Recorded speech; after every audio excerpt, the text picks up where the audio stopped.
Let's move on to the ears. I did separate them into a right ear and a left ear. And actually at the very beginning, my thought is that the ears might be droopy. So I could expand all of these until I find rotation, but there are some keyboard shortcuts that can really help with this sort of thing. R for rotation, T for opacity, S for scale, P for position.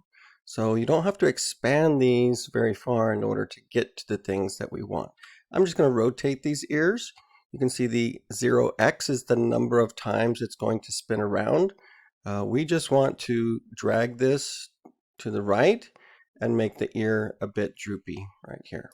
Now I can see now that the ear is actually in front of the body. So the order of these can be very important.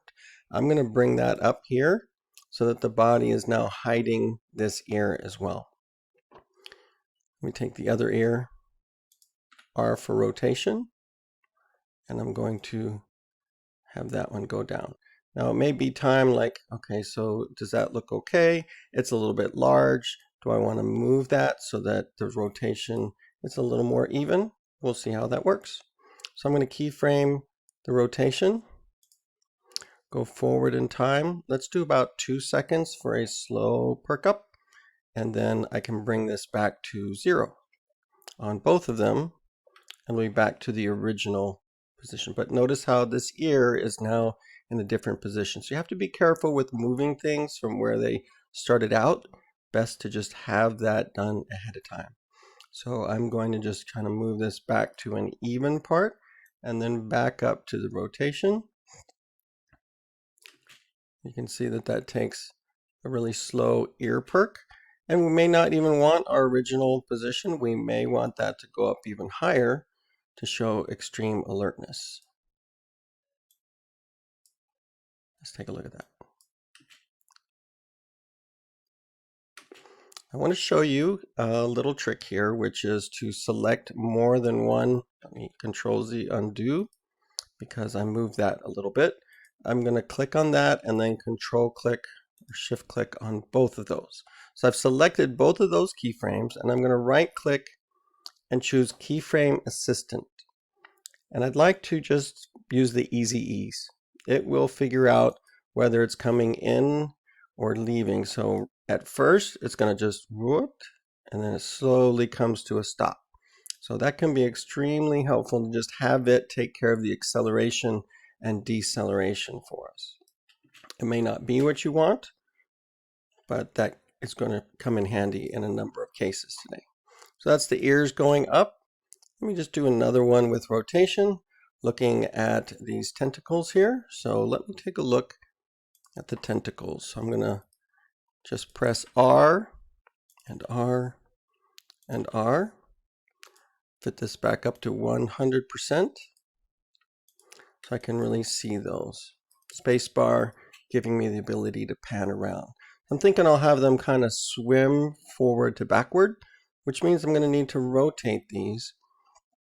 And there is a rotation tool. If you want to be on it, click, and then you can rotate it very precisely that way. And it just figures out how many degrees that is. That's an alternate way of getting this rotated around. So you can see here that I've got all three of the tentacles more or less in a forward position. So I'm ready to keyframe these numbers, but I'm going to bring this to the back. I'm going to go forward a little bit and have this second one also go to the back, and then click on this one, go forward a little bit more, and rotate that one to the back. Now we're going to want them all to return to that original position. So the keyframes I want to copy are these three. So I'm going to, I didn't mean to do that. Shift and click. We'll select those, Control C copy, and go forward just a little bit and paste. So let's see what that did. Sometimes you just have to try it out. So not exactly what I had in mind. So that's the forward position. Let me try that again. Shift, click, go forward, and Control V.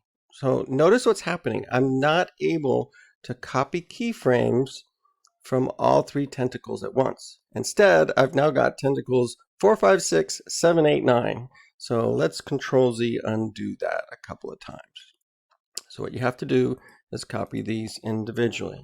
So I'm going to copy, go forward to this forward position, and paste. Click on this one, Control C, Control V. Click on this one, Control C, Control V.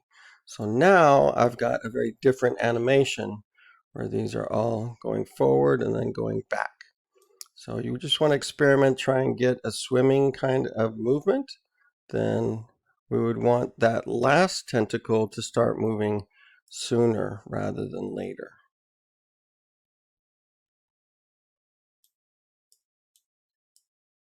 Let's try staggering those out a little bit. Not exactly the motion we want, but I just want to show you how you're going to take some time to experiment and try the motion in order to get what you want, even from rotation, which is pretty straightforward.